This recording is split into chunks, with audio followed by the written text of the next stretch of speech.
impact. The force with which two lives come together. Sometimes for good, sometimes for evil.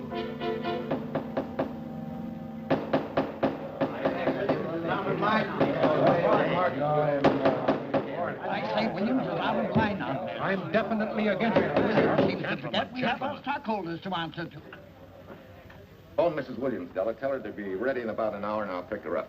Yes, ma'am. You phone San Rafael and see if those papers are on the way over from the executive. Yes, Will.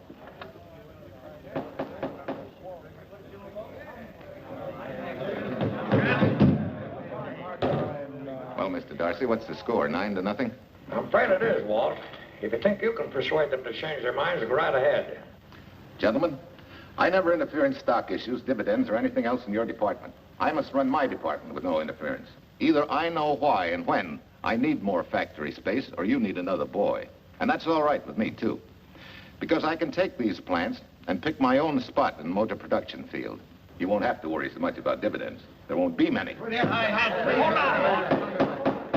I'm sure none of us want to lose Walt. Or our dividends. Why do you say we take another vote? Now, all in favor of buying the 3 new factories signify by saying aye. Aye. Aye. Aye? Aye. Aye. Aye. Aye. An unanimous vote. Congratulations, Walt. Congratulate the board. They're the winners.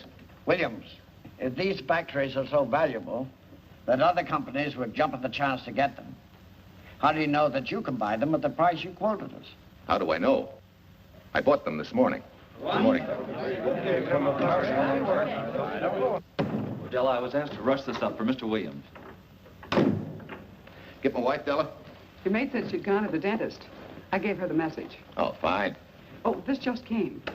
Thank you. What about those papers? They're here. Burke's checking them now. Good.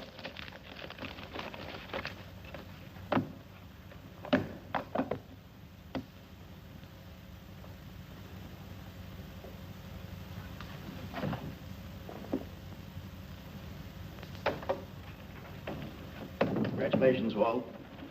Take a look at Clause 4. Those provisions haven't been clarified yet. Oh, no? I wanted to leave for Tahoe right away. Get Judge Deering on the phone, will you? Never mind. I can get faster action if I run out to San Rafael myself and stick with them till they're right. Yeah? Mrs. Williams on 3. Oh, put the blueprints of that new diesel in, will you? I want Jackson to see him. Hi, Duchess. I'm afraid now we won't be able to leave till about 5 o'clock. What? You're not going with me, but I counted on it. But I thought as soon as Dr. Harris took care of whatever it was, I'd feel better. I don't. Stupid thing still aches, and I certainly wouldn't be a very desirable driving companion. Now, seriously, darling, you run along and buy your little factories and hurry home. I'll send you back to the office. And cheat me out of my goodbye kiss? Not a chance. I've got to drive over to San Rafael. I'll stop on the way. Love me? Bye, dear.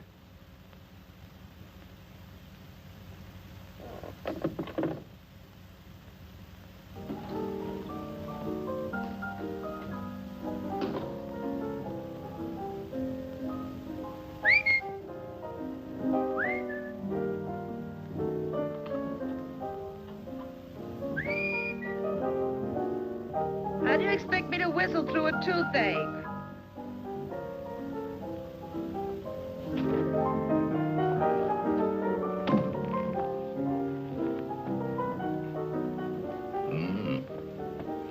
Nothing in the whole world smells as sweet as you do, Duchess.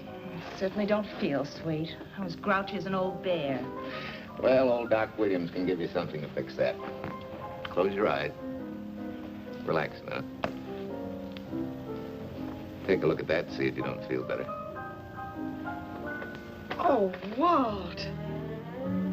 Oh, darling, it's beautiful.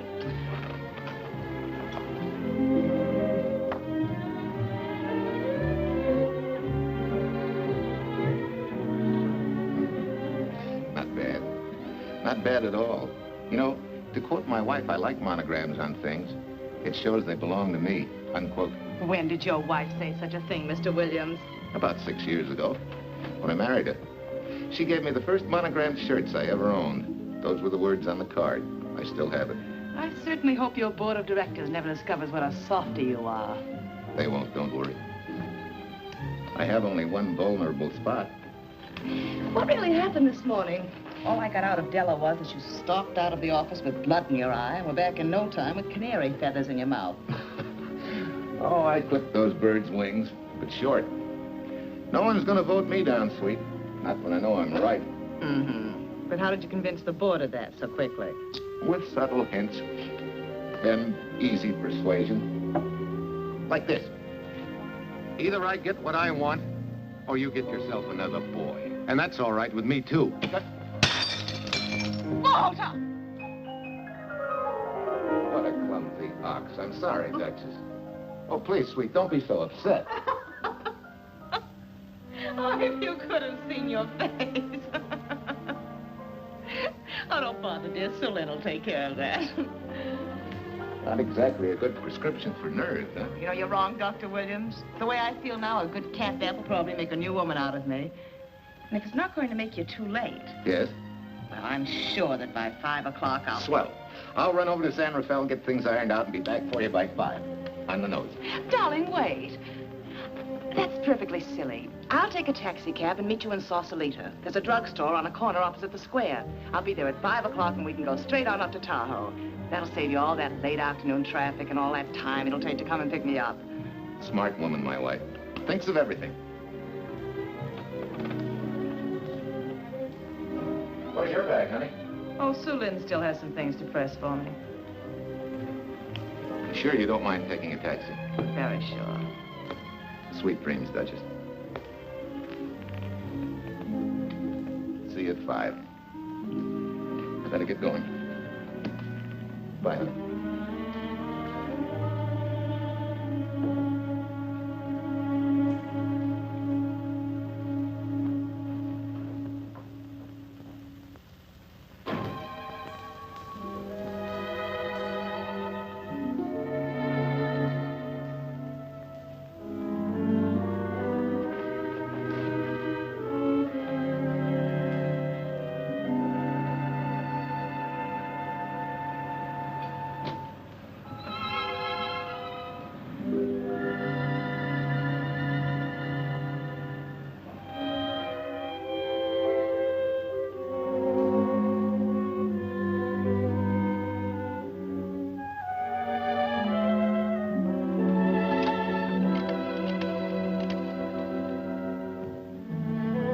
Long distance? I want Berkeley 79721. Hello. Ah, hiya, beautiful. Yeah.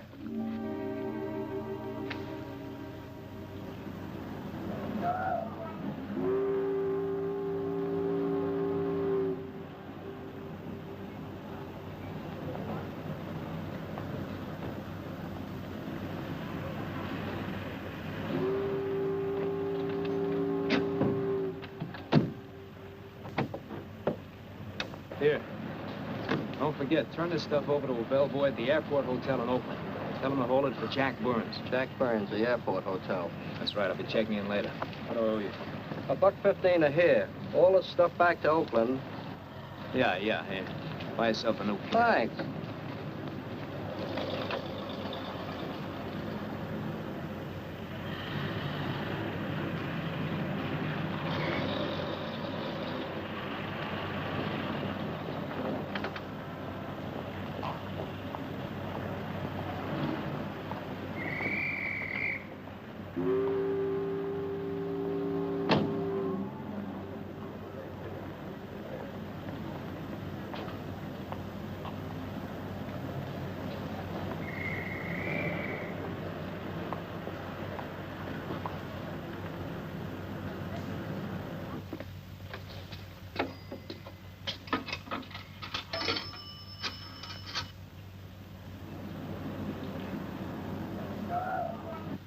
Hey, where's that new woman who was going to meet me? It's after 5 o'clock. Oh, gee, I was so sure you were going to be okay. maybe you better get yourself another dentist, huh? Of course I understand, honey, of course. Just to prove it to you, I'm coming right on home. No, you really mustn't, darling. I'm going to be perfectly all right, really. And besides... Besides what?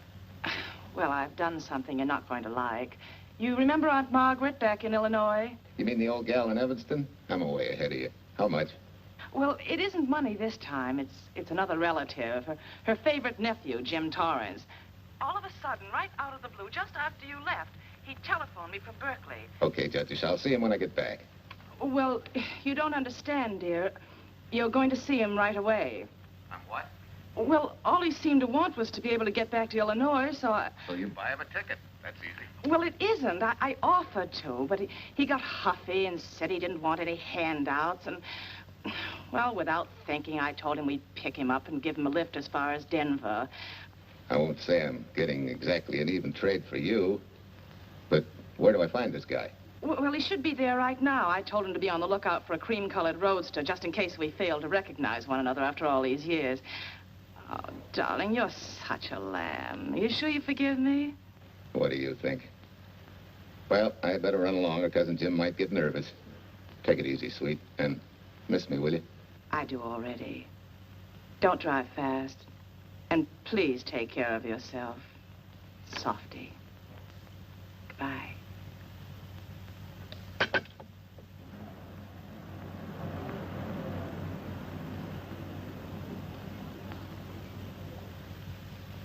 Hello, Della? Yeah, Mrs. Williams wasn't able to go with me. Now, while I'm gone, you see that she gets her roses every morning. That's right. But this time on all the cards, put love from Softy. Yeah, S-O-F-T-Y.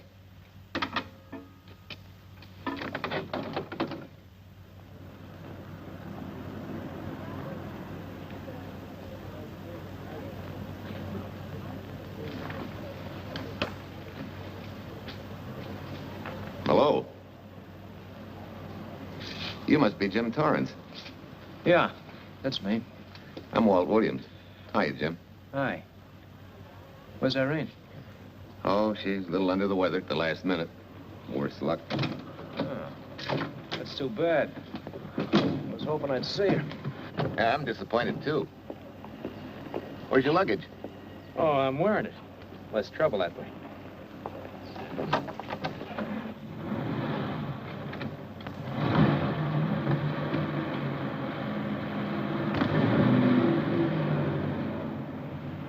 Irene tells me you're heading for Illinois.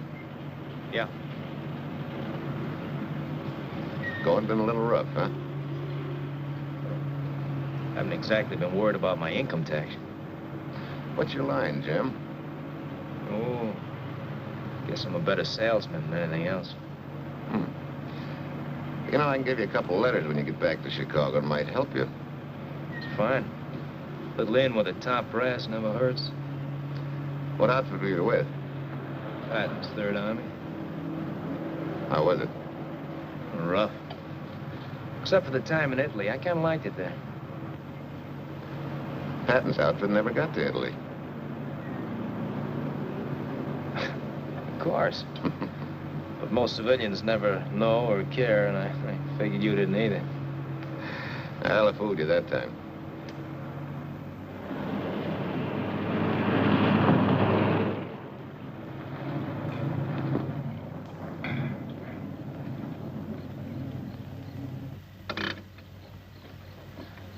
Our last chance to chow for a while. How about it? No, thanks. I grabbed a hamburger while I was waiting for you. I can still taste the harness.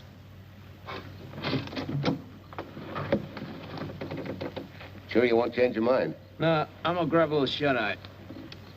Right.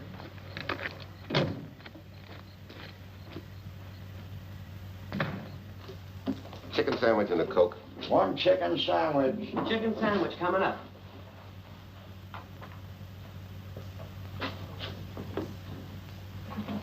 Give me change for $1, will you?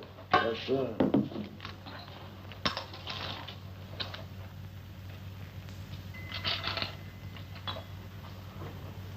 Thanks.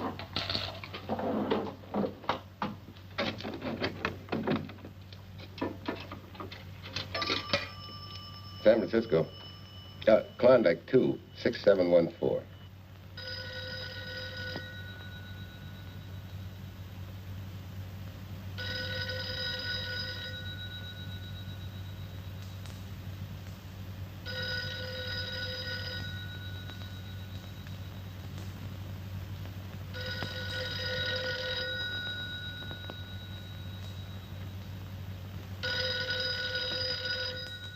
Klondike 2, 6714 does not answer.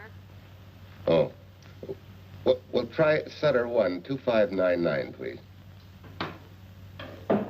Bayview Apartments. Oh, yes, Mr. Williams. No, your maid isn't there tonight, sir. Well, she said Mrs. Williams was taking something to make her sleep and wasn't to be disturbed. But perhaps... No, don't disturb her. Just leave a message that I won't forget about a certain problem. Mm-hmm. I think I have it, sir. You want her to forget all about a certain problem. Softy, is that S-O-F-T-Y, sir? Softy is going to take care of it thoroughly. Is that all? Yes, that's all. She'll understand. Be sure she gets it the first thing in the morning. Right.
Oh, hi.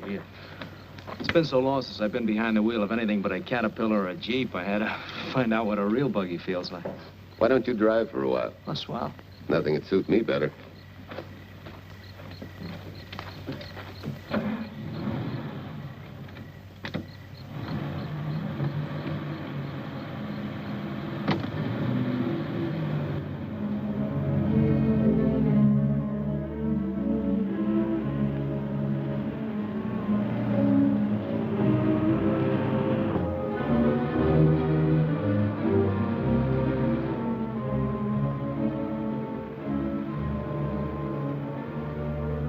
Tell me, Irene still got that little scar on her cheek?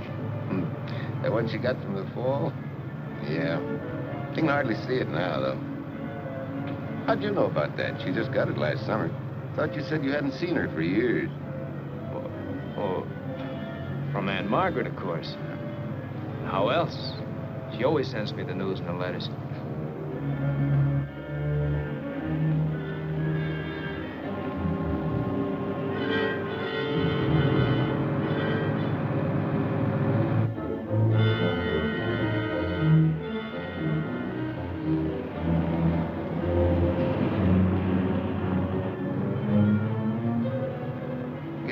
Margaret will be pretty happy to see you. Irene says you're the favorite nephew. Afraid my lovely cousin was just giving me a build-up for your benefit. You don't know Irene. Maybe not.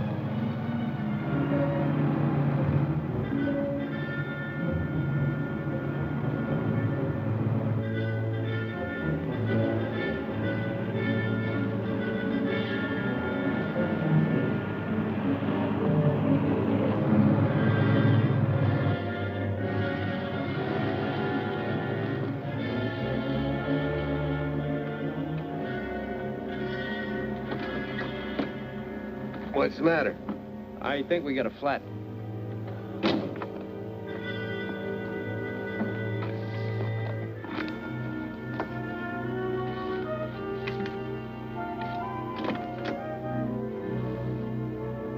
Yeah, flat as a flounder.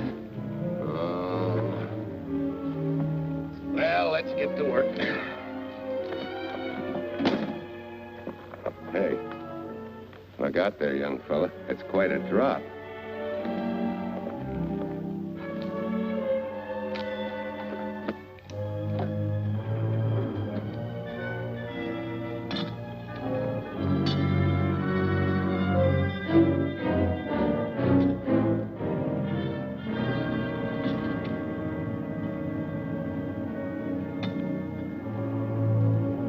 You got a flashlight?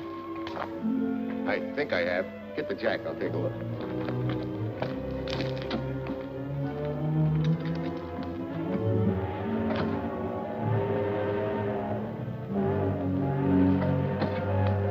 Did you find it? Yeah.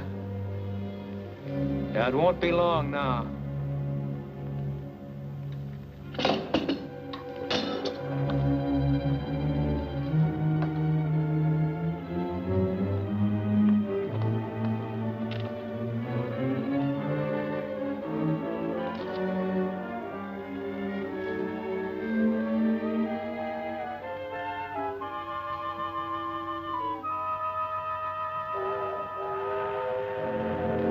Come on, let's get going.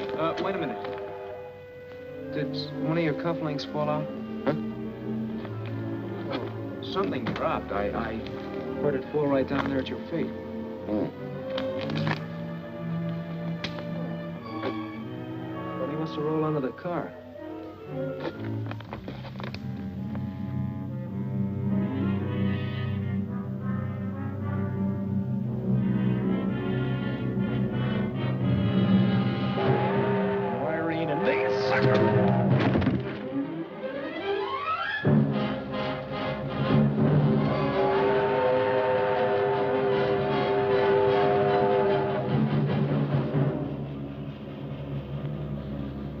Hello.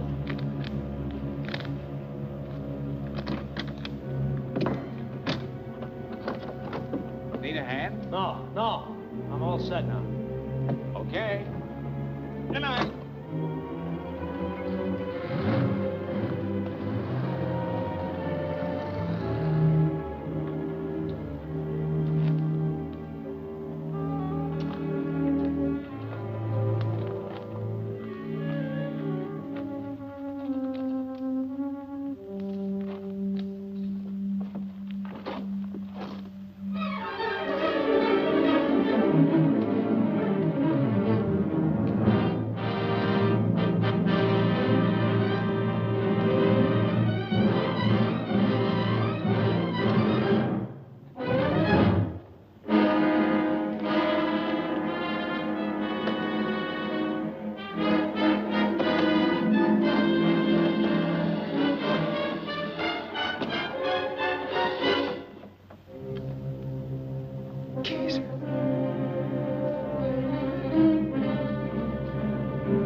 That guy must be crazy.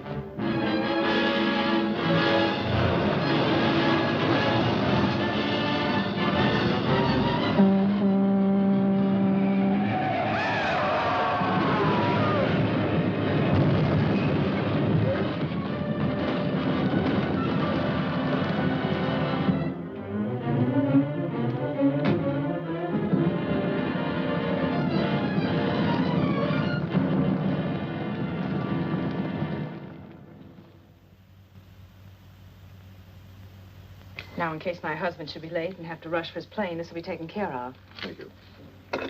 Tell Mrs. Burns the 302.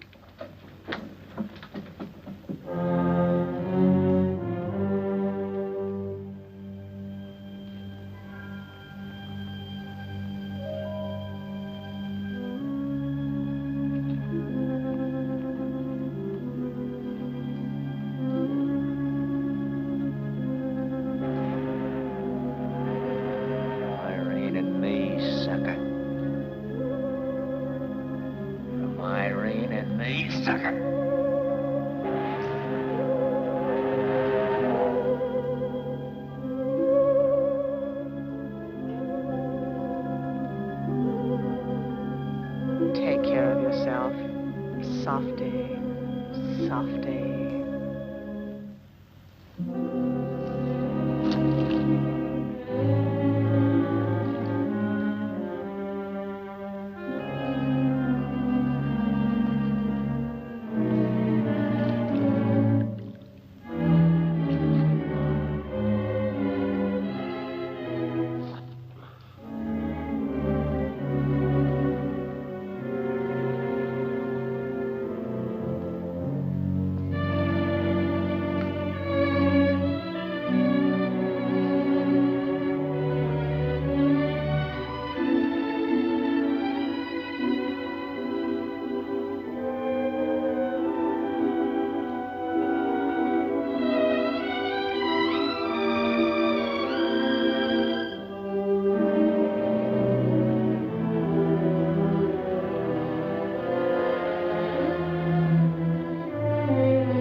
Young lady, Excuse me.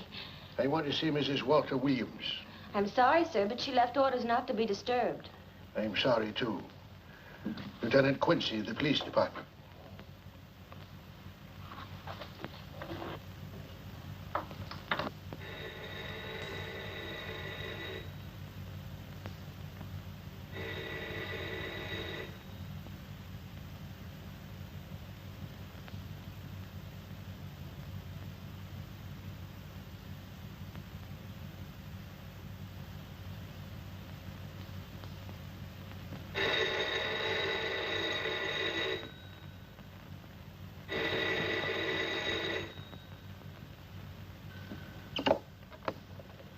Hello?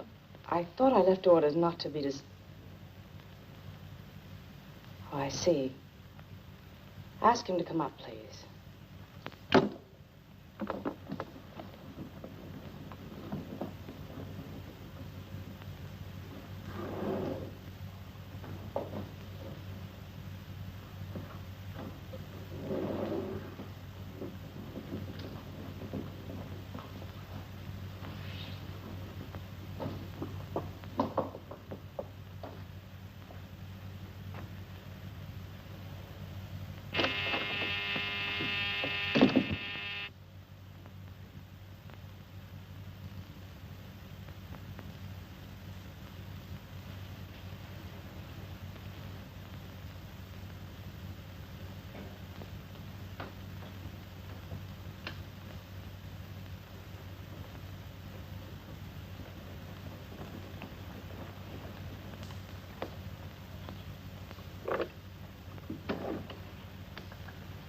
Yes? I'm Lieutenant Quincy with the police department. I'm sorry to disturb you at this hour, but... may I come in? Of course.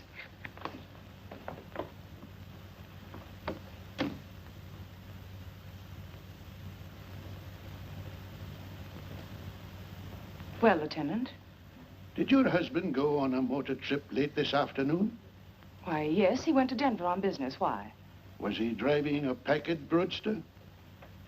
Yes. Is anything wrong? I'm afraid there is.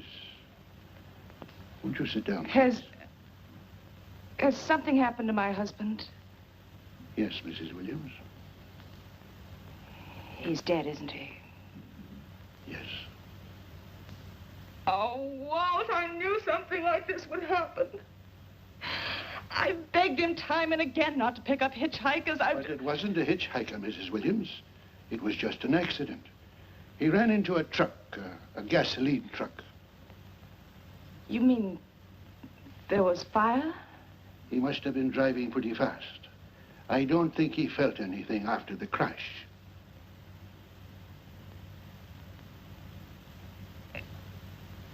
If there's nothing more you need me for, Lieutenant, I think I understand. And may I say you've taken this with a great deal of courage. Good night, Mrs. Williams.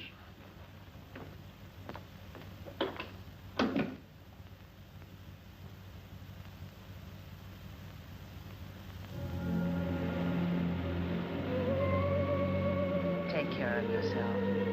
Softly. From Irene and me. Softly.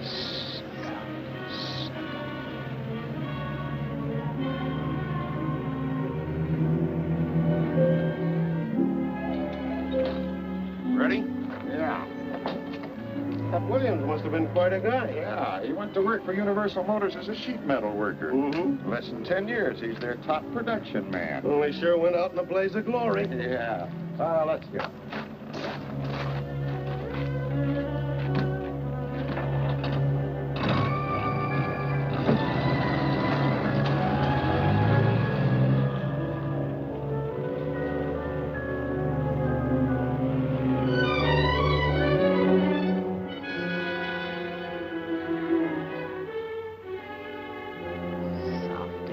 From Irene and me. Sucker. Sucker. Sucker.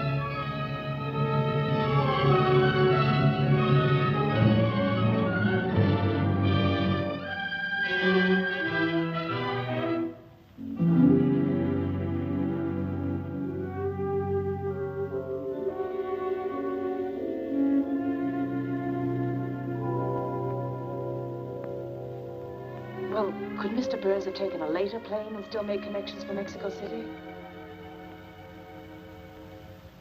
I see. Thank you. Yes? Here's some telegrams for Tai. Just put them under the door, Sulin.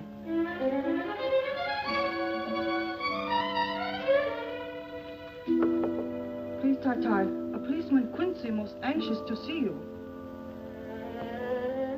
Ask him to wait, Sulin.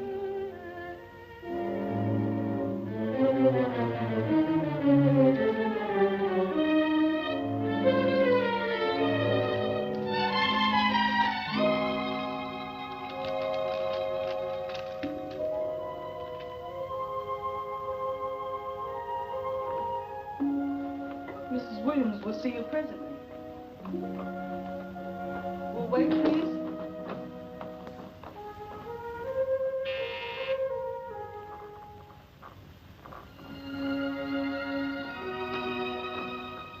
Flowers for Mrs. Walter Williams. Thank you.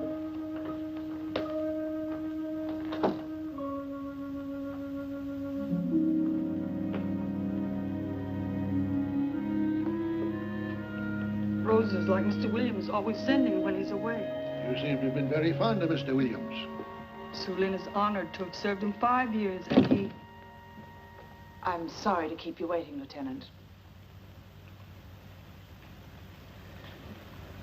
I wouldn't be disturbing you again if it wasn't necessary. And I wouldn't be keeping you but a moment. You're being very considerate. Won't you sit down?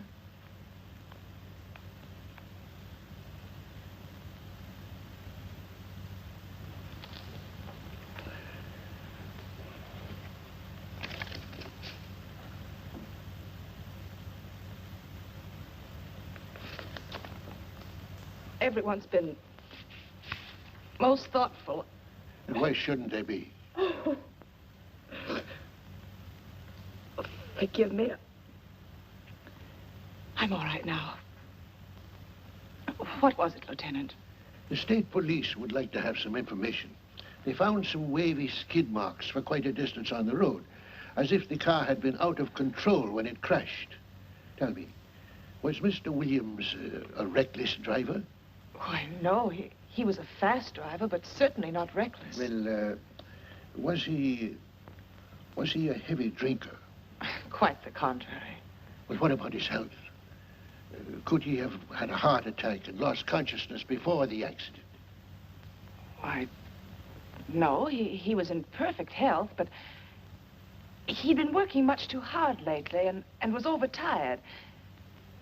Perhaps he fell asleep at the wheel last night. Oh, poor darling. If only I'd been able to go with him last night, he might still be alive. Well, maybe so and maybe not. You mustn't blame yourself, Mrs. Williams. Fate plays an important part in these matters. Your handkerchief.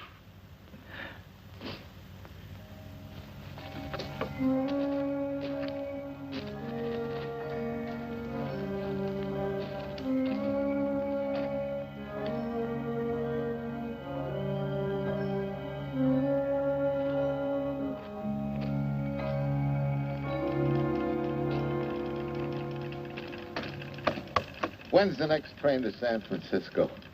10 a.m. tomorrow. You sure there isn't one sooner? No, I'm sorry.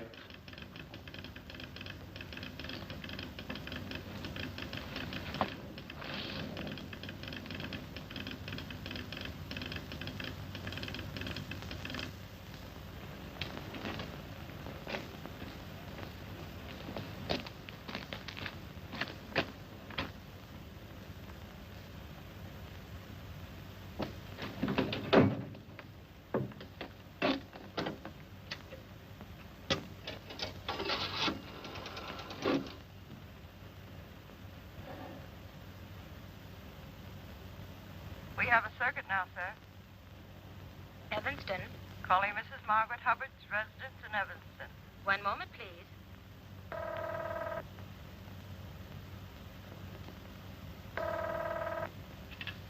Hello? Mrs. Margaret Hubbard? Yes? Who's this? Long distance. I have a call from Mr. James Torrance. Who? Mr. James Torrance. He's her nephew, Jim Torrance. The call is for your nephew, Jim Torrance. I haven't any nephew, and I don't know any Jim Torrance. Sir, Mrs. Hubbard says she doesn't know.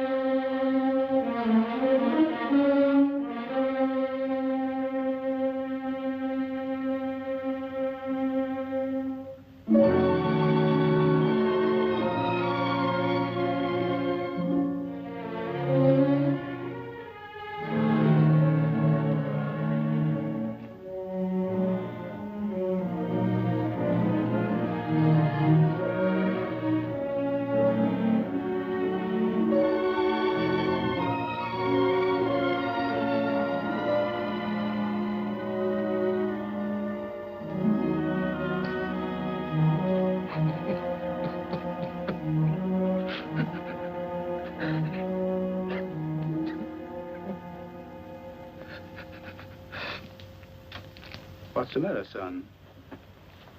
Looks like you need a doctor. Doctor? I can't leave the station, but old Doc Bender's just across the road there. Yeah. Doctor? Think you can make it? Yeah. I'll make it.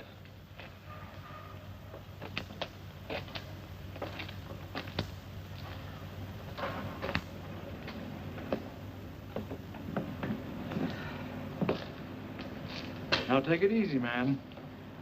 There's some concussion there. You've got to watch your step for a while. Yeah.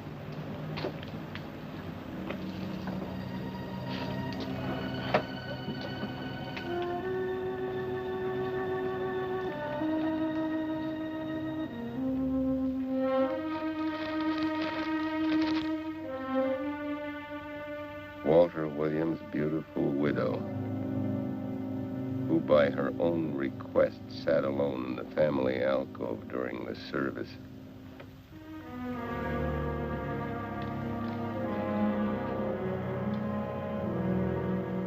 Smart. Someone might have caught her licking her chops.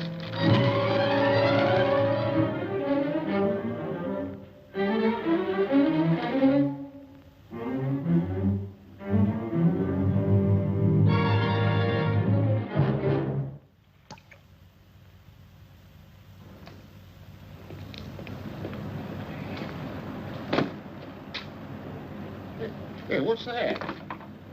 Walter Williams. Hey, ain't that the guy that... For the love of Mike, what's that briefcase doing here? He's dead. They did him a dirty trick if he ain't. Hey, now, wait a minute. Don't touch it. We better turn it over to the police.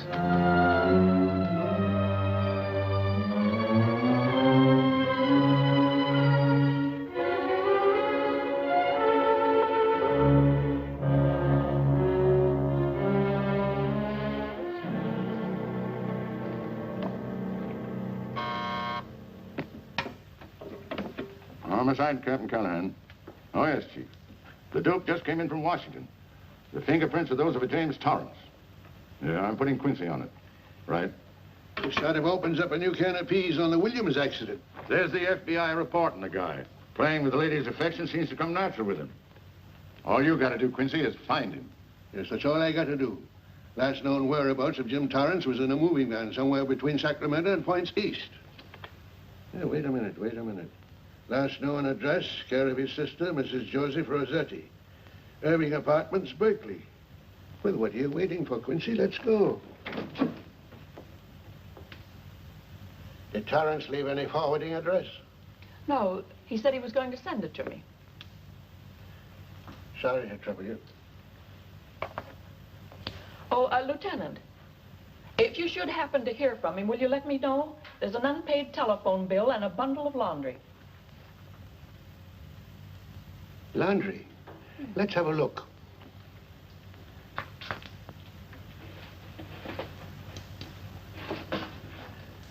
I may have to take this along with me. Not without a receipt, you don't. You mean you don't trust the police? In my business, you don't trust anybody. Mine, too. Holy St. Valentine's Day. Look, he had the same thing on his shirts, too.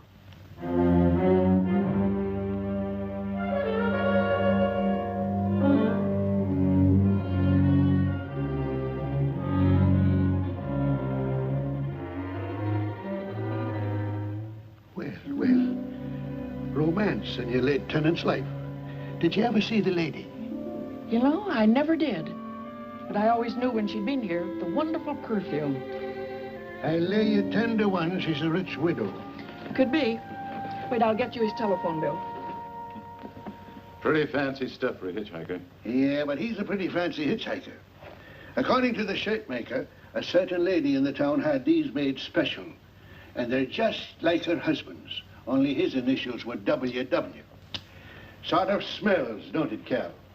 Now, take a look at this little item. It was also found in the laundry. I for Irene and W for... Well, it could be for Williams, too, couldn't it? Yeah. Homicide, Callahan speaking. Hello? Oh, hello, Fitz. Hello. What news? Oh, any luck? Both days, huh? Swell. Have it typed up and sign it. This report of Fritz will be a nice little topper for this pile. His checkup shows calls from Torrance's phone to Williams's private number, and a flock of them going the other way, including one on the 7th and several on the 8th. The 8th, in case you've forgotten, is the date of Walt Williams' accidental death. Well, that ought to be enough to get an indictment out of the grand jury. Go pick her up. I'd like to play a long shot first. It might give us 2 for 1. Well, take him one at a time. A bird in the hand. He's not going to lead us to its mate. I'd like to give the lady a little more rope. Well, Thanks. I thought you'd agree.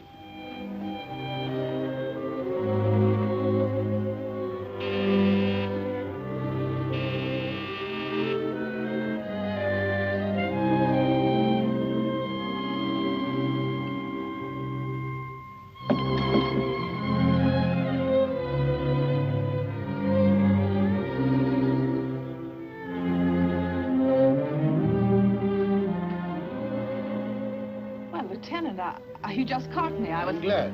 I have some rather startling news I thought you should know before it hits the headlines. Come in. Thank you.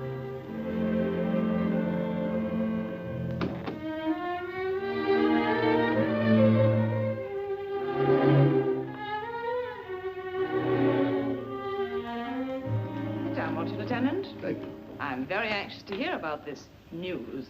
It seems that your first hunch, remember, that a hitchhiker was responsible for your husband's death? Well, Mrs. Williams, you may have been right.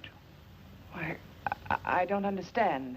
Your husband's briefcase turned up in Kansas City yesterday in a moving van that had stopped at the scene of the accident that night. Apparently, the murderer made his getaway in it. That explains the wavy skid marks that made us suspect your husband was ill or unconscious at the time of the crash. Yes, I suppose it does. And by now, the man is probably out of the country and never will be found. Don't you worry, Mrs. Williams. There were fingerprints on that briefcase. And as soon as we get the FBI report from Washington, his identity will be known and his description sent out on police broadcast. Oh, we'll find him all right. But just now we're keeping things quiet so the murderer will feel safe until we are ready to close in on him.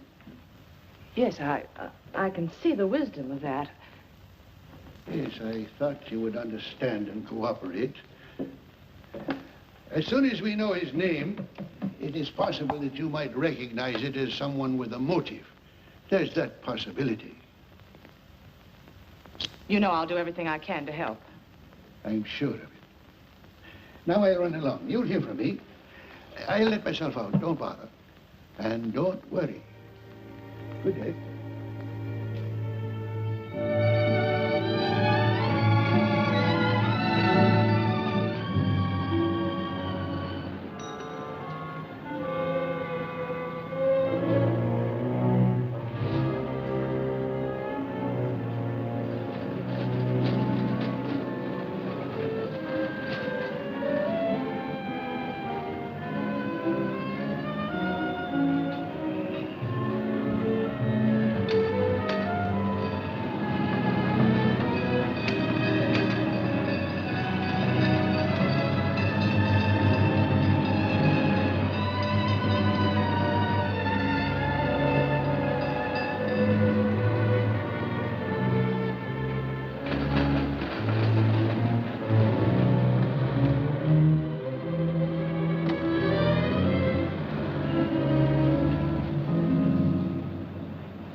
$1.35.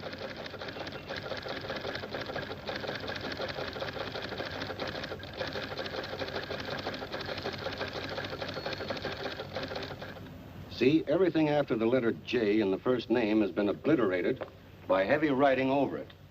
The only impress letters legible are those between words or before them, like RNS at the end of this name here, and the Hotel Santa here before the word Evanston. Well, Tom, don't you think it's about time you retired? Why, there isn't even evidence there of Mrs. Williams' intent to communicate with Torrance. And who do you think she beat a path to the telegraph office to wire to? The League of Decency? I'll tell you what I think, that you should have brought her in when I first told you to. By the time you get her now, she'll have figured out a way to tip Torrance off. He'd be that much tougher to find. Not unless she's tipped him off from your office. Ernie's got her on ice waiting for you.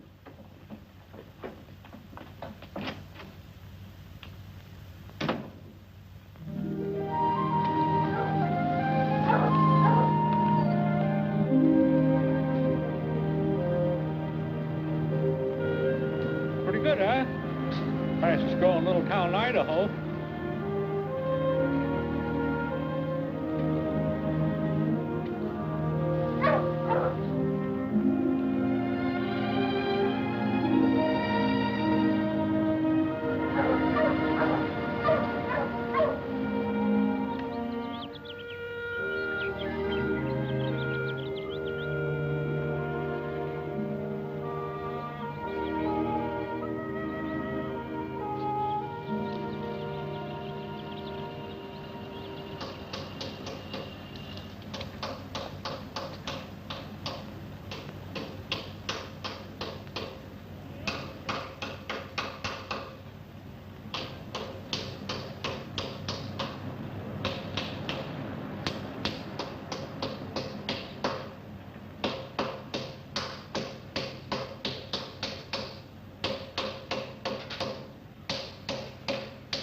Have a heart, son. You trying to wreck that engine? Oh. Sure. It's a hobby of mine. The way you're going at it, you can't miss.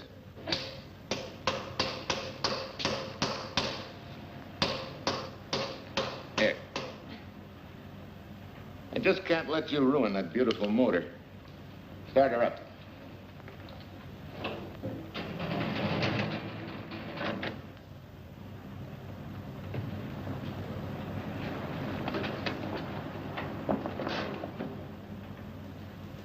Okay, start her up.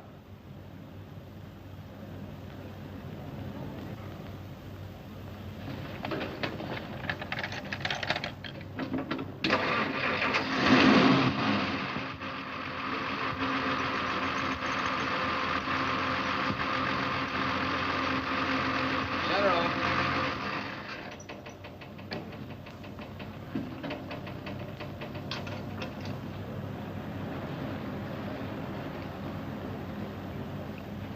You're certainly not a mechanic by trade. Hands like that. Maybe it's a hobby of mine.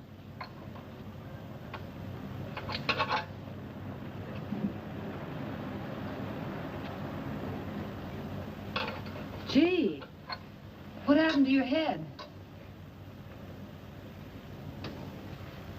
Perhaps I was talking when I should have been listening. Okay? Okay by me. Thanks a lot, Hill. So long, Marcia. Bye. He's all right now. You better lay off till the boss gets back. I'm the boss. I guess the new cars are a little bit over my head. Now, with a jalopy, it's different. Aren't there any mechanics around here you can hire? No, they all went over to the new factory in Mansville. I guess they got better wages. Tough break. Yeah. How much do I owe you? Oh, forget it. Well, I'll be shoving along. Well, at least have a cook in the house. You might as well. Marcia, can I use your phone a minute, please? Sure, help yourself, Uncle Ben. Never rains but what it pours.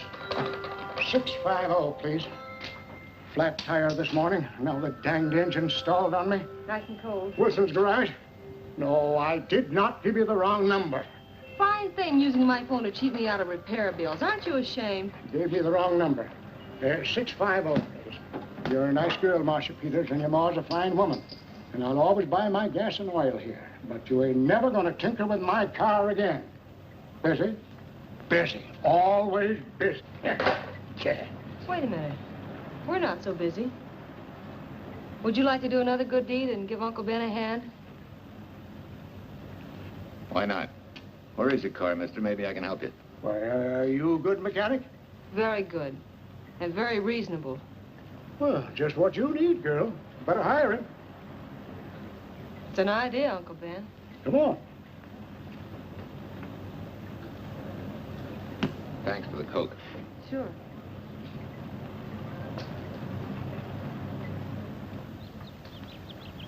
Well, I got Uncle Ben fixed up all right. Nothing but a sticky carburetor valve. Bye. I hope he paid you. What for? It only took a minute. You're certainly not money conscious, stranger. There. This is no kind of work for a girl. Well, somebody has to do it if I want to stay in business. And I want to. Must be some business that you're better suited for. Couldn't you lease this place to somebody? Sure. I did while my husband was overseas. But when he was killed in Okinawa, well, we'd made a lot of plans for the future here. And I had a hunch he'd like it if I took over and tried to make a go of it. Takes more than a hunch to do that. I got along famously. Business has been fine until lately when the help got short. Could be again. I had a good mechanic. Yeah. You sure need one, all right. Well, for Pete's sake, say yes or no. Do you want the job or don't you? You mean you'd hire me without knowing anything about me? You can repair automobiles. What else do I need to know? Except your name. Well? Why not? Sure. I'll try it for a while till you get someone permanent. The name's Bill Walker. Okay, Bill, it's a deal. And maybe if business gets real good, you'll want to stay. Oh, don't count on it. Where does this go, on the rack? Yeah.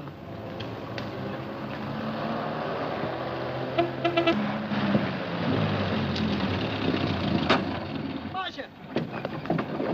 Marcia! It happened! It's a boy, 8.5 pounds. Pair of shoulders like a prize fighter. Well, congratulations, Papa. How's Jane? Ah, perfect. Everything's perfect. Gotta get down to the store and tell the gang. Almost forgot. Oh, gee, thanks, Ed. I'm sorry, I won't have enough for the gang. Yippee!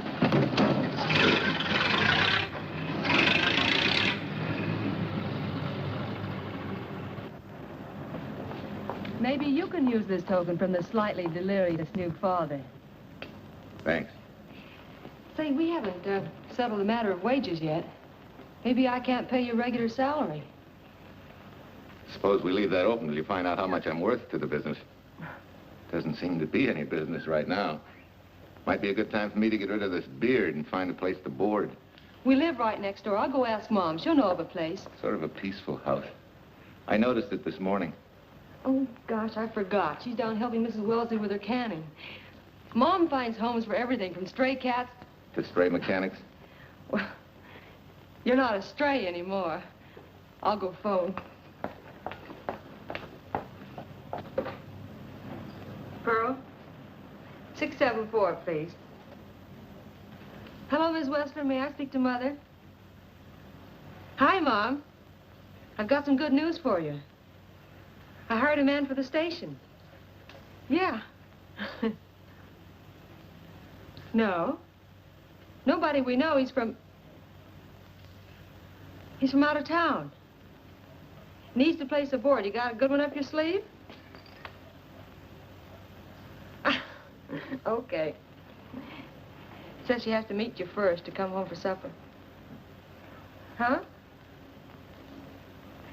And you like apple or cherry pie? Cherry. Cherry it is, Mom. See you later. Oh, now I gotta get rid of this. Hey, where's the nearest barber shop? The one and only, just up 2 blocks. Tell Judd you're working for me. When you get back, we'll close up and go home. Thanks.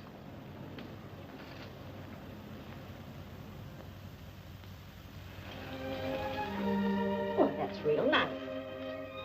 You must have had a good bringing up, young man. Thank you for the young man. We thank thee, O Lord, for thy bounty, and ask thy blessing on this food and on the new friend who shares it with us. I hope you're good and hungry, Mr. Walker. Who wouldn't be? Mark, she eats like a sparrow, with all the hard work she does. May I have your plate, please? Well, she can start taking it easy now. Boss, the help. Thank you. She never takes anything easy. Has to put her whole heart and soul into everything she does. Well, now that you're through with me, Mom, how about Bill? Have you thought of a place for him to stay? Well, why can't he stay right here? We have a spare bedroom going to waste. And I think you like my cooking. Like it? That's very kind of you, Mrs. King, but it seems an imposition. Imposition, nothing. That's good business. I get back what I pay you in board and room. Well, Marcia, what a thing to say. If you'd like to stay, we'd like to have you. We have some more vegetables. Mrs. King, you have a boarder. May I have a biscuit, please? Oh, excuse me.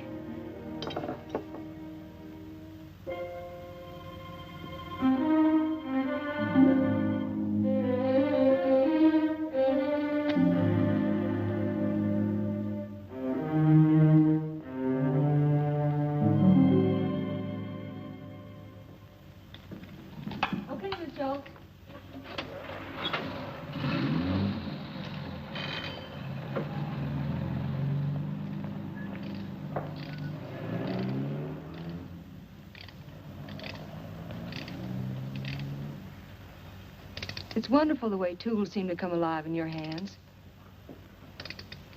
You seem to sort of come alive, too. As though you got real pleasure out of working with them. I do. When you're doing a job with them, you can't think of anything else. Bill, if something's bothering you, why don't you get rid of it? What would you prescribe, doctor? Amputation. For that stupid chip on your shoulder.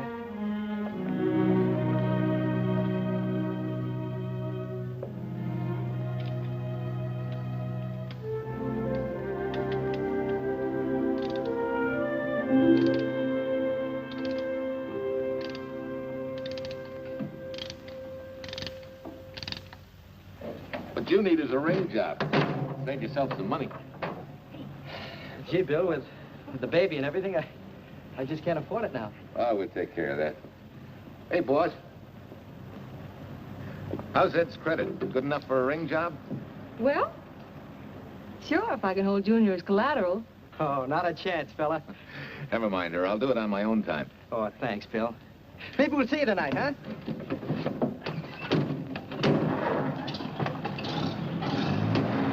Some shoulders, huh? Yeah. Some father, huh? Bye, Marcia. Bye, Marcia. Bye. Nice kids. Hey, was Ed clowning about their being hard up? No. Things have been pretty tough for him ever since he got out of the service. Fix a car for him, Bill, and only charge him for the labor, okay? Then he gets it for free. I'd already figured on knocking that off. Say, we could make it an anniversary present. Anniversary of what? Junior's arrival, and mine, 3 months ago today. Time certainly flies. That was a lucky day when you came to MP service. Your work's been bringing in a lot of business. I'm glad of that. Hated to have fallen down on Mom and you. Say, look, boss, why don't we three celebrate tonight and go to the movies? Ed said he and Jane were going. Well, that lets Mom out. She'll be babysitting. I'd love to go, Bill. I haven't been in ages. Here's your opportunity. Go to work. Extra! Irene Williams, held for murder! Read all about it! Extra! Irene... This is Sheila Graham with the latest news of the shocking Williams murder case. While beautiful Irene Williams is held for trial, charged with conspiring to kill her late husband, the police are searching for James Torrance, believed to be the lover of Mrs. Williams and her partner in the horrible murder of Walter Williams.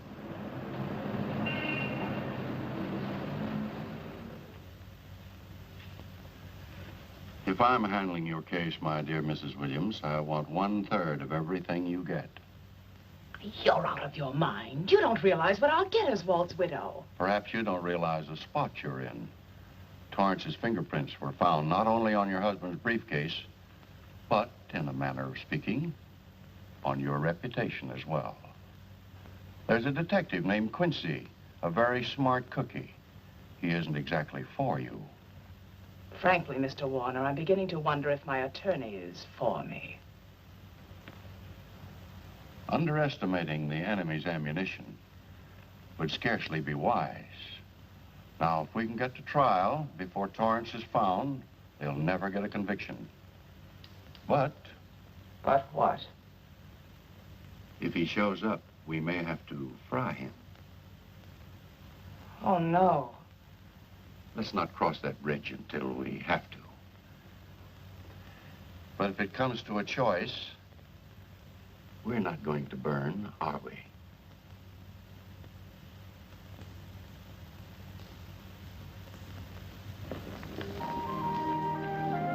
Aren't you the chatterbox this afternoon? What about this afternoon? Oh, I'm sorry, boss. I guess it was wool gathering. You're only supposed to do that in the spring. Is there anything you don't know? Yes. What's San Francisco got that we haven't? Better newspapers, for one thing. Anyway, California's supposed to be the land of opportunity. I thought that by now you liked it here. I do. Very much. It's a good town. Nice people. Swell boss. Thanks. We like you, too. No fooling, Bill. You'd be surprised how many people ask questions about you. What kind of questions? Oh, where you came from, do you have any family, and do you like it here, and are you going to stay? Al Knox asked me at the movie last night if you wanted to join the volunteer fire department. Just interested, friendly things. I suppose it is natural for people to wonder about a stranger who moves into their community, like I did. You know, I've been thinking, maybe it wasn't such a good idea, you and I going to the movies last night. It's all right being seen in the station and here with Mom, but... You get used to that in a town this size. They're always trying to marry people off. You just ignore it, and after a while they forget about it. I'll go get cleaned up for supper.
How many years this Sunday takes me back.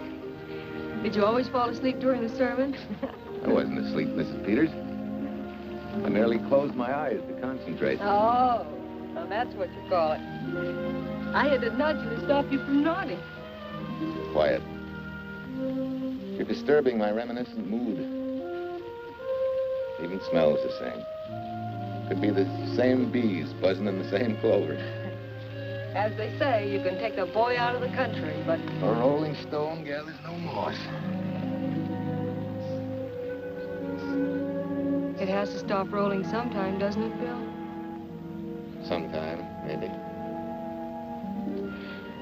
We grow a very becoming shade of moss here in Larkspur. Don't you think? You grow a lot of nice things here. Anyone in particular?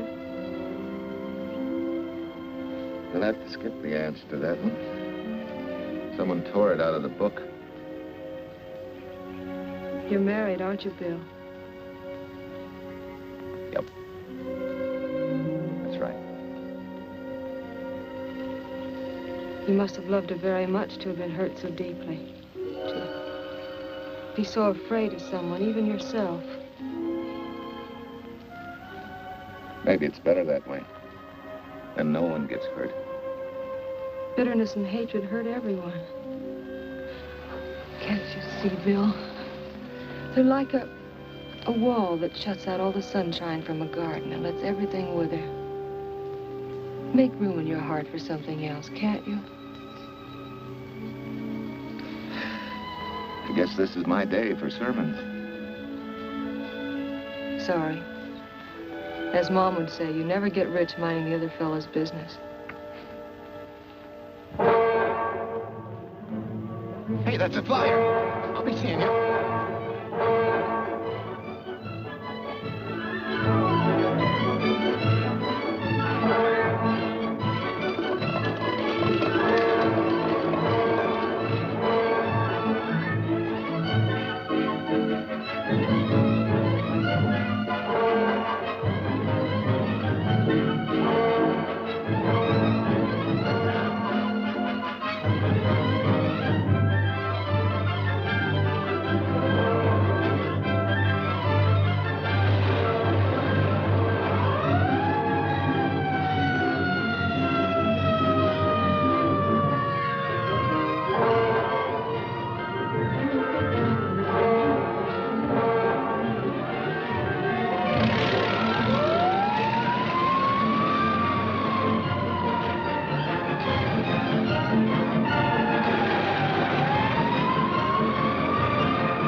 Anybody home? In here, Bill. Mrs. Wesley sent a couple of jars of peaches. Said you helped her can them. Oh, thank you. When I delivered the doc's car, he insisted that I have a bite with him. Where's the boss? Took a book back to the library for me. Huh? What a day. Hey, what's the idea? Are you darning my socks? Well, I thought a drawer full of holy ones isn't doing you much good. I found it when I put fresh papers in your bureau yesterday. You have a heap of things that need mending, haven't you, son? Does Marcia know? Do you think I'd tell her? This is your problem, Bill. Because I found out about it doesn't give me the right to tell anyone else, not even Marcia. When you trust folks, you trust them, and you give them a chance to work out things the way that seems right to them. How can one little woman be so big? Don't forget, it's a lot easier to be tolerant and understanding at 50 than it is at 25. Yeah, Ma. I'm going next door for a while. Grandma Thompson's ill.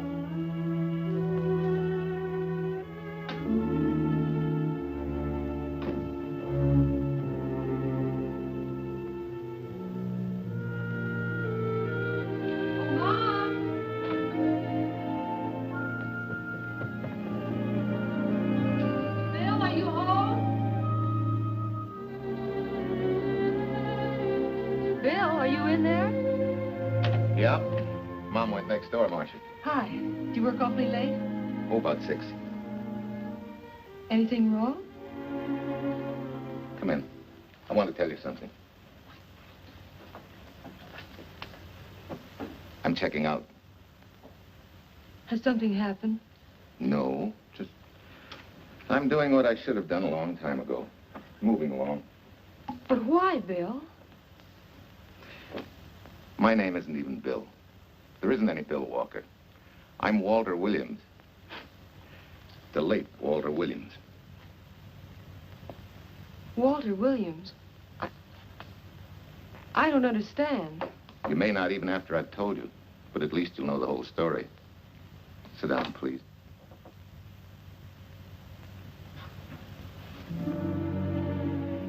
Finally, Larkspur. And you. From there on, you know.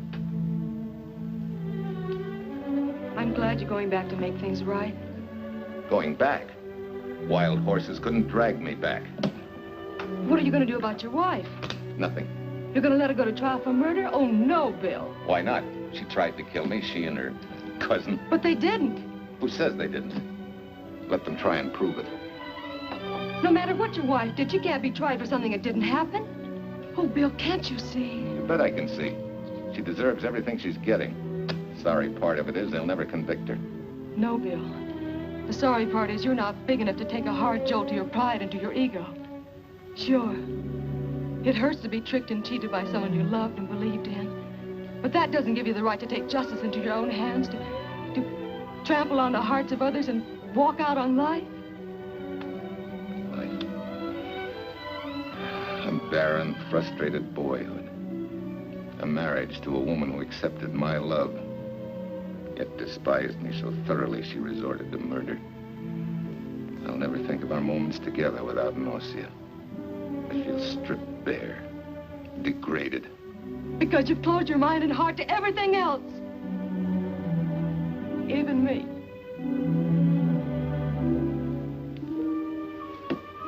Oh, Bill, please. Don't destroy the one chance we have for happiness. We haven't got a chance. Doing the right thing never works out. I know. In this world, you turn the other cheek and you get hit with a lug wrench. Forgive me, boss. Try and forgive me.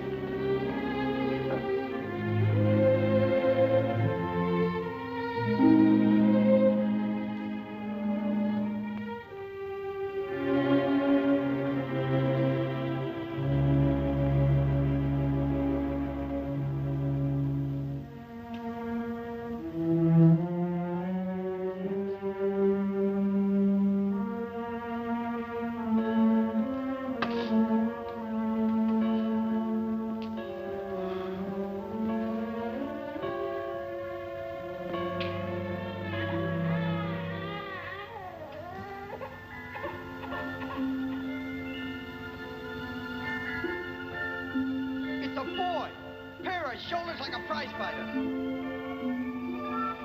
You know, I hate to tell you how many years this Sunday takes me back. You have a heap of things that need mending, haven't you, son?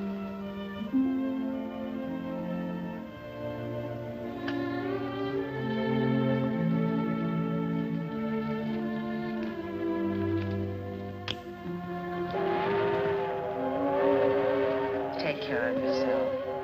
Softer. Softer. You're not big enough to take a hard jolt to your pride and to your ego. Sure. It hurts to be tricked and cheated by someone you loved and believed in. But that doesn't give you the right to take justice into your own hands. Trample on the hearts of others and walk out on life. Oh, Bill, please. Don't destroy the one chance we have for happiness.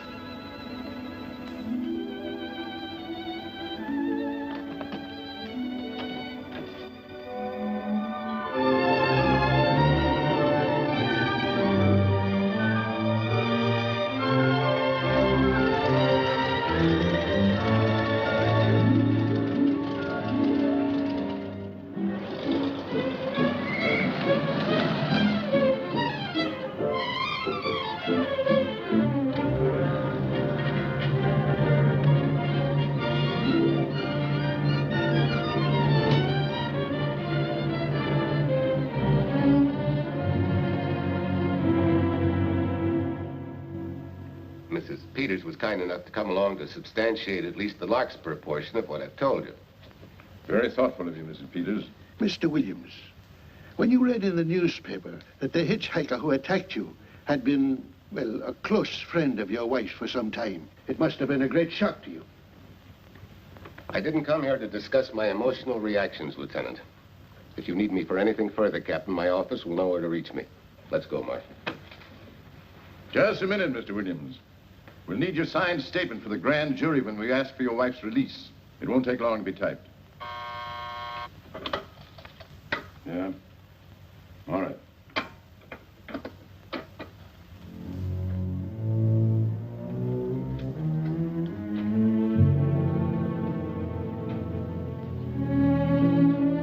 Come in.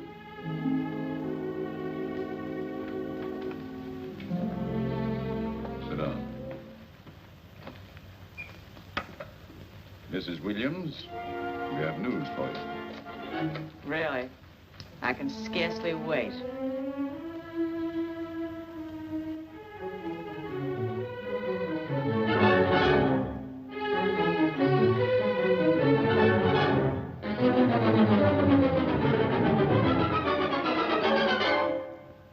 It seems it was Torrance who was in the car when it crashed. Jim? Dead?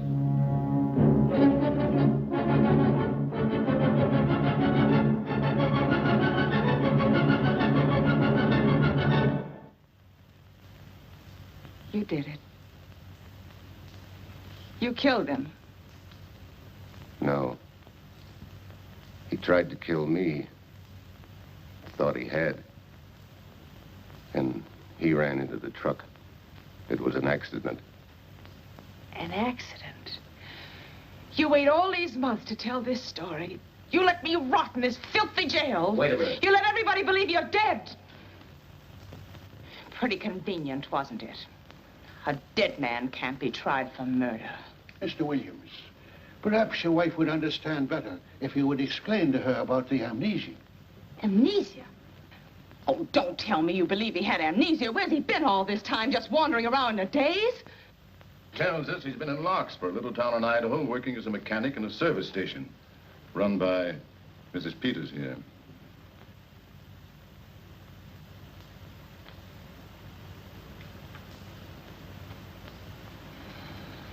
I understand perfectly. Now that my chance for happiness is dead, I suppose you'll demand the divorce I begged you to give me so that I could marry Jim. That's fantastic. Yes, isn't it? After you telling us that the man you picked up was a perfect stranger. Well, that's not true. The time and place for meeting Jim had all been arranged. I must advise you, there's a law that a wife can't testify against her husband. There's a law against murder, too, but that didn't stop him, and nothing's going to stop me until I'm through. It's all right with me, Captain. Go on. Talk your head off.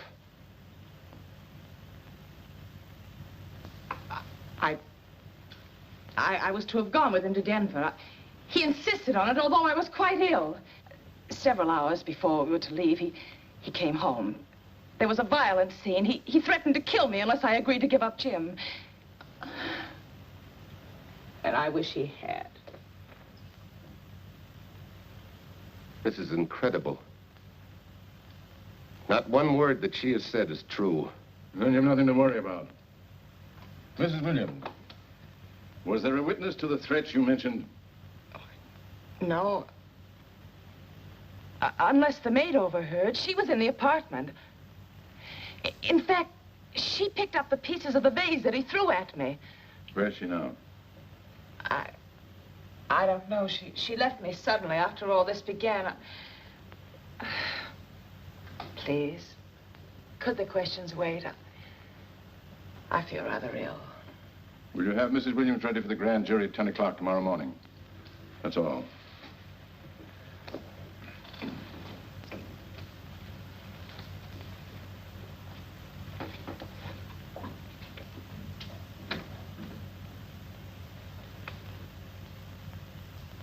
We're going to hold you too, Williams. On what charge? Suspicion of murder. But he's not guilty of any of these things. Then it should be easy for him to prove it. Take it down and book him. That fiction of Mrs. Williams must have been very convincing. No, we just couldn't buy that yarn you tried to sell us. Let's go.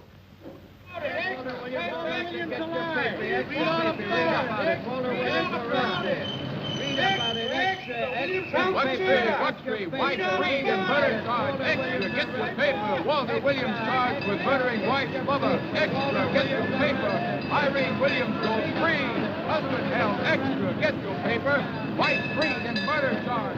Walter Williams charged with murdering wife's mother. And Daly's going to cover Williams' office. Okay, boys, hop to it. I want all I can get by 10 a.m. tomorrow for the grand jury. Okay, Chief. Oh, Tom, don't miss a bit. Dig up everything you can on Williams and the Peters dame. You sort of believed Irene Williams' story, didn't you, Ben? She made better sense than he did. Well, sure, she's a better liar than he is. Don't forget, I went all through her grieving widowhood with her. She's a bad customer. Well, that's for the grand jury to decide, and Williams insisted on letting her talk. So it's his funeral.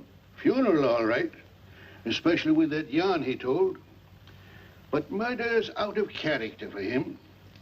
There's a few pieces missing somewhere. There might be in Idaho, if it's not too much out of character for you to get going. You're going to miss me, Cal, when I retire next year. Maybe I'll join Private Eye and solve your cases for you.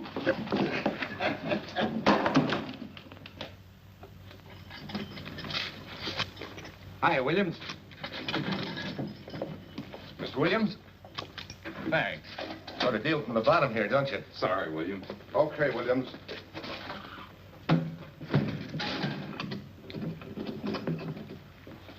Well, not very good news, judging from your faces. Well, Walt, the grand jury returned indictment against you.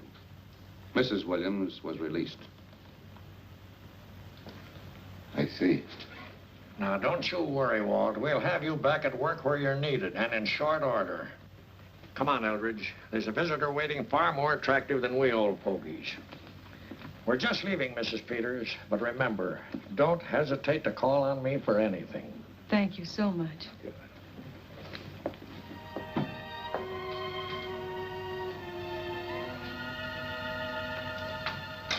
Hi, boss.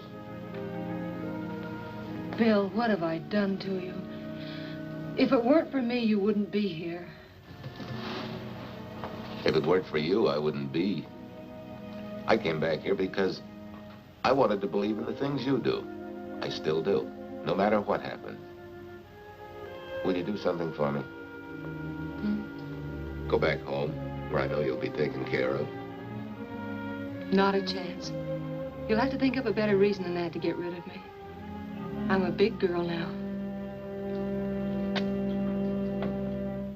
I've just been to Larkspur, Williams, where I found these newspaper clippings. Of course, some of them are 3 months old, but you seem to treasure them, so I brought them along. So? I don't think they exactly substantiate your claim of amnesia. As if you were interested in substantiating any claim of mine. Now, let's get one thing straight. Most people, when they get in a jam, think the police are only interested in the prosecution. Our job is to get the facts, the truth. And the truth never hurt anyone but the fellow that lied. Unless he was a beautiful woman. Oh, quit kidding yourself, Williams. You made the boner. I had no more to do with Torrance's death than you did. And out of the whole population of Northern California, you just happened to pick up a hitchhiker who happened to be your wife's boyfriend. Ah, have a heart, Williams. I suppose you'll tell the truth when you take the stand, but you better have some mighty conclusive proof if you expect the jury to believe it. Wait, Lieutenant.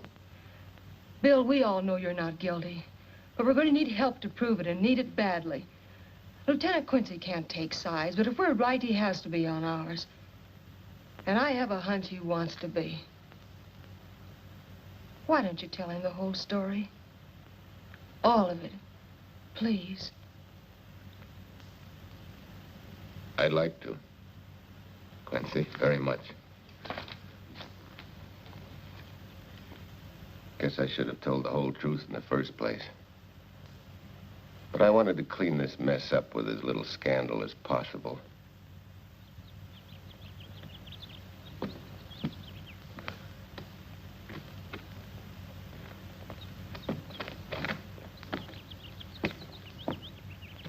Well? No sign of the lug wrench or anything. My dear Mrs. Peters, will you please stop trying to be a detective? How many times do you think the police have combed this spot for any kind of evidence? Now, be a nice girl. Take Mr. Williams' advice. Go back to Larkspur. What time is it? It's only 4 o'clock. We still have time to go back to town and go on our hunt for Sue Lynn. Now, look here, young woman. You've had me on the run since early morning. But, Lieutenant, the maid seems to be our only hope now. We've got to keep looking till we find her, that's all. That's all? Wait. She was naturalized, wasn't she? Suffering chopsticks. Quincy, you dumb flatfoot. This Sue, what's her name, was Chinese born. If her port of entry was San Francisco, there'd still be a file on her, photo and all. Let's go. Back to town. Immigration.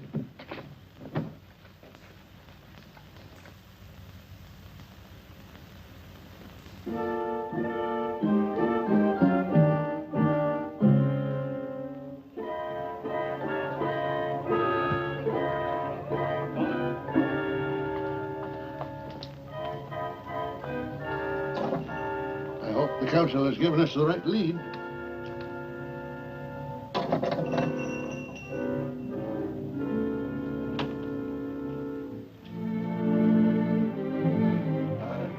You are Singh? Understand? You savvy English? Also French, Italian, and Hebrew. May one ask what is desired? We're looking for Su Ling Chung.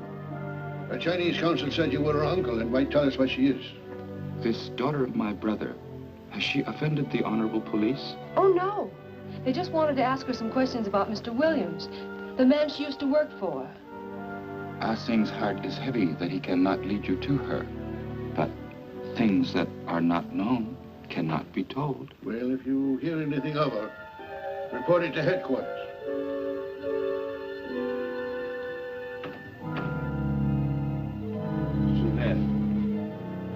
Untruth is not good for soul, and not wisdom when told to policemen. Better for the soul to be kind than to be wise. Sulin must keep silence to help in this matter.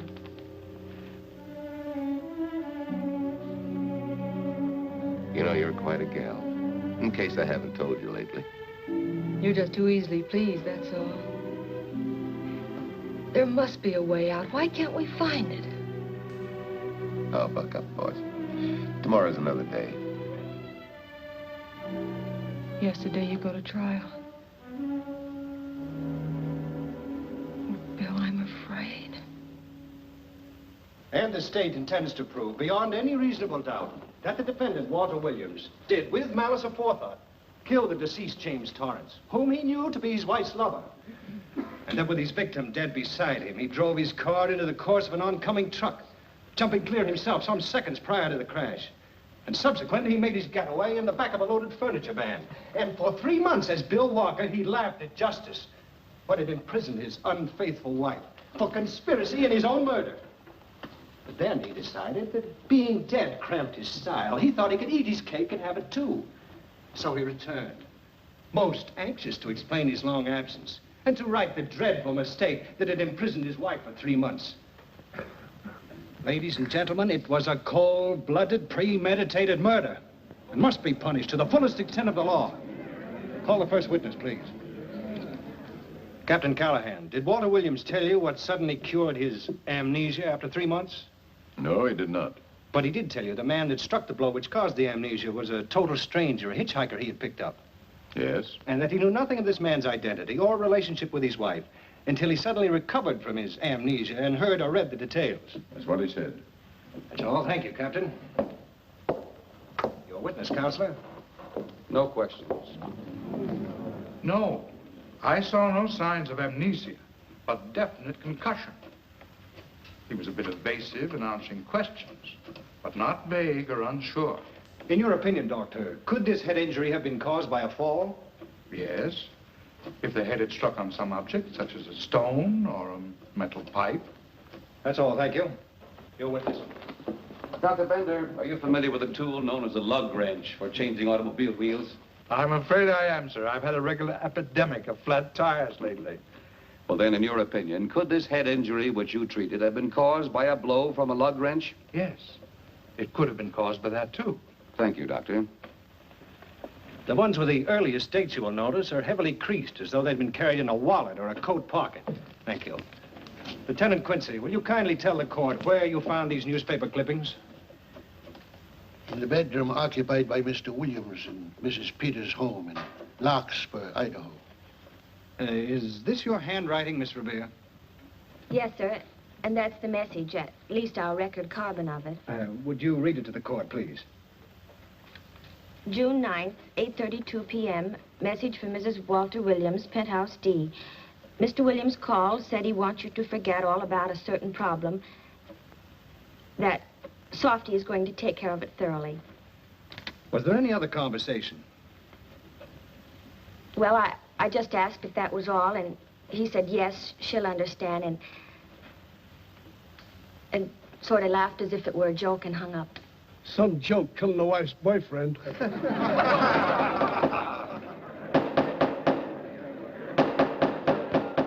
of the state versus Walter Williams. All the rounds so far have gone to the prosecution, and it was a grim-faced Williams who was returned to his cell this afternoon. What the score will be after he takes the stand is anybody's guess, but he's going to need some lucky punches to get a decision.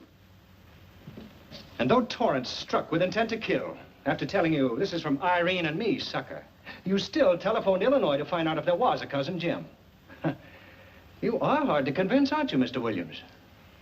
Is it so incredible that a man should fight against believing such a thing about his wife? Oh, that is very touching. From a husband who planned a trip on which he intended to destroy his wife and did kill her lover. That's a lie. Your Honor, I object to the conclusions drawn by the prosecutor and move that it be stricken from the records. But, Your Honor, there is a corpus delicti, remember? Who was your wife's lover. Objection sustained. There's also her own story, which in front of witnesses you insisted she tell. And then we have your own two different stories from your own lips.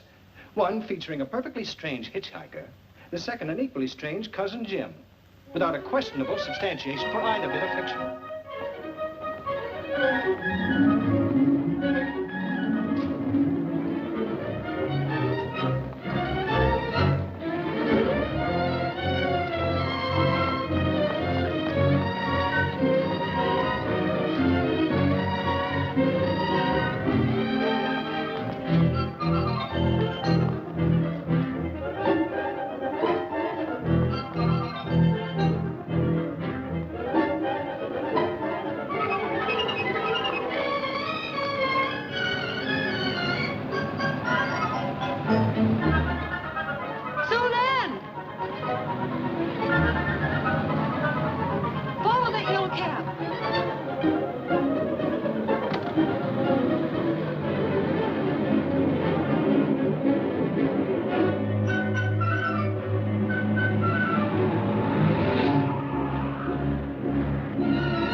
Remember me, don't you? I was here with Lieutenant Quincy from the police department.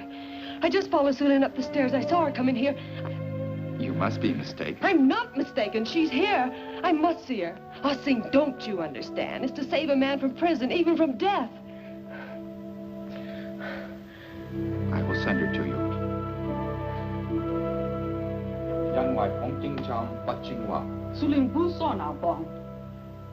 Oh, Sulin, we've been looking for you all these weeks.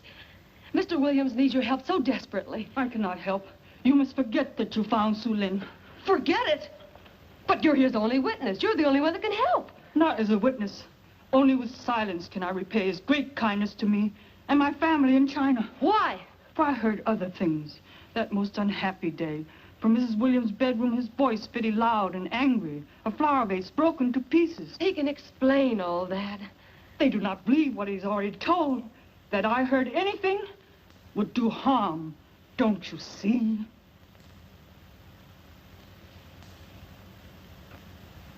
Yes. Much sorrow comes from women who know not honor and truth. And Mrs. Williams, she's not true, even to that Torrance man. What made you say that? That night when he was killed, her sickness was but wall of falsehood, behind which she could go secretly to a meeting place. You mean she went out that night? Sulin, are you sure? Yes, because next morning in her bedroom I found street shoes that had been worn. Her coat on the closet floor with its sleeves turned inside out as though removed hurriedly. And in one pocket, a door key to some hotel. Sue Lynn, that's it. Proof that she and Torrance had planned to meet that night after he killed Mr. Williams. What hotel was it? Oh, I don't remember. The key. What did you do with it? Returned to coat pocket. Come on. We'll get to Lieutenant Quincy. He'll know what to do. And pray, Sue Lynn, every step of the way.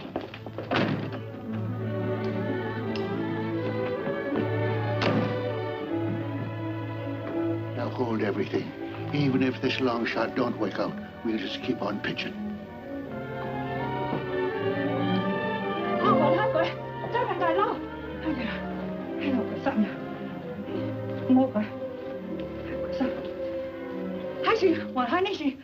Here it is, yes. Room 302, Airport Hotel, Oakland. Maybe we got our miracle. A special little Chinese one. It is to hope that Sue Lynn was of small help to Mr. Williams. Oh, Sue Lynn. Come on, copper. Next stop, Oakland. I set the little lady's hotel rendezvous. I was on night duty then, all right, but I sure don't remember a looker like this. Quite a dish, eh? A little too highly seasoned for my digestion, thanks. Lieutenant, just found a couple of cars for room 302 on June 9th.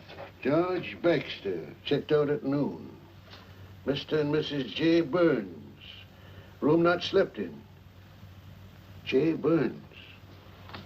Burns. Look, Quincy.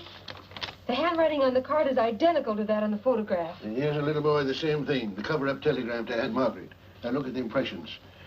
J here, and here RNS. J. Burns. That's the name she started a telegram to. Room not slept in. Say, I got that dame pegged now, Lieutenant. She said they'd be out of the room by midnight as her husband was catching a plane.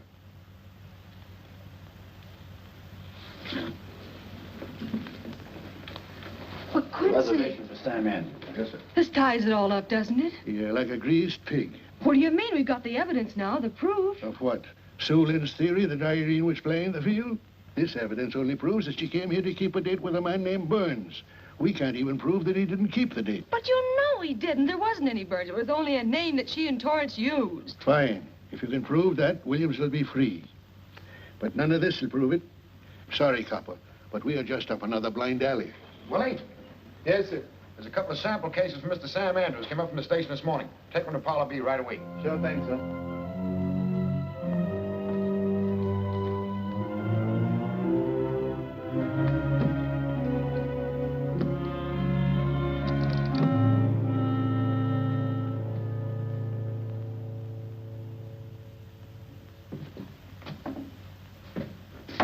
Be seated.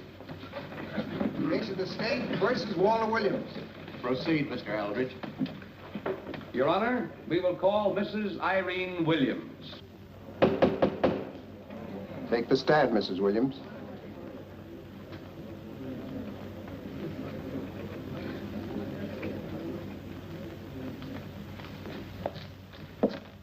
Raise your right hand.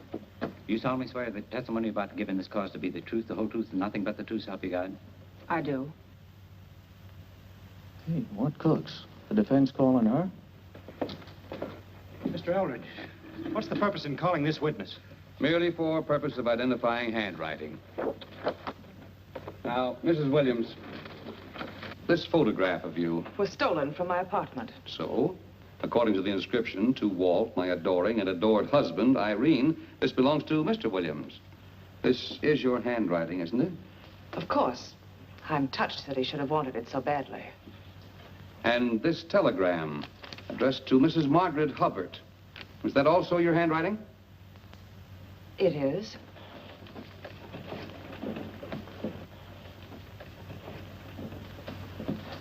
Now, Mrs. Burns, I mean Mrs. Williams, this photograph is inscribed to Jim, my adoring and adored Irene. Did you write this, too? I see no point in all this. Merely answer counsel's questions. Did you write it? I did. And these letters addressed to Mr. James Torrance, did you write them? Yes.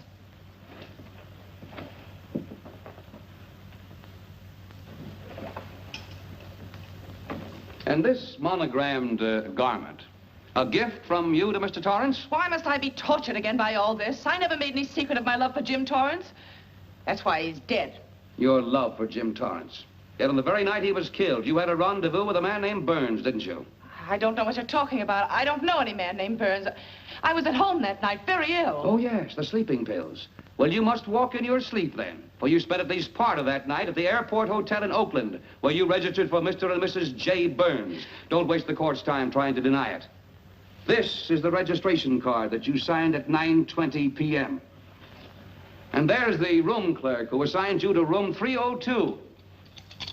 And this, Mrs. Williams, is the key to room 302, which you very carelessly left in the pocket of a coat which was found in your closet yesterday. All right, I was there. Now you're satisfied. Not quite. This J. Burns, Mrs. Williams, was his first name Jack? Yes. Have you been in contact with him lately? No. How long since you've seen or heard from this Jack Burns? Well, I don't know. I don't remember. You bet she doesn't remember, because there isn't any Jack Burns, and there never was. That was an alias for Jim Torrance. And it was Torrance who was to have met you that night, after your charming little plot to kill your husband had been duly executed. It's not true. It's not true. I have bad news for you, Mrs. Williams. I can prove it's true. These pajamas, these letters, this picture, all of which you identified for the court, were found in this suitcase, which is full of the clothes and personal belongings of Mr. James Torrance. And the suitcase was found in the baggage room of the Airport Hotel, where it's been held since June 9th. And it says on this tag, in large print, hold for Jack Burns. That is all, Mrs. Williams. Just a moment, Mrs. Williams. Your Honor, in view of the evidence presented, we now ask for a dismissal of the state's case against Walter Williams. And we intend to charge Irene Williams with conspiracy to commit murder against her husband, Walter Williams. Oh, no.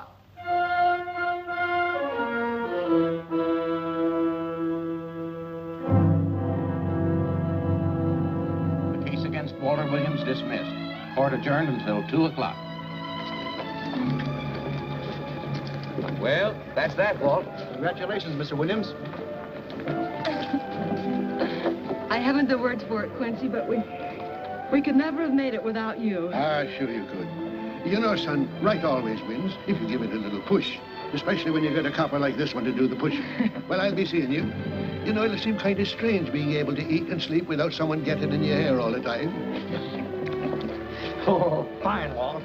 We're looking forward to having your hand on the wheel again. The Denver plants are waiting for you to open them. You think you can make it the morning? How about it, Counselor? You bet you can. Oh, good. Well, I'll be running along. Well, you think you like Denver? It's okay by me, boss. Yes, impact. The force with which two lives can come together. Sometimes for evil, sometimes for good.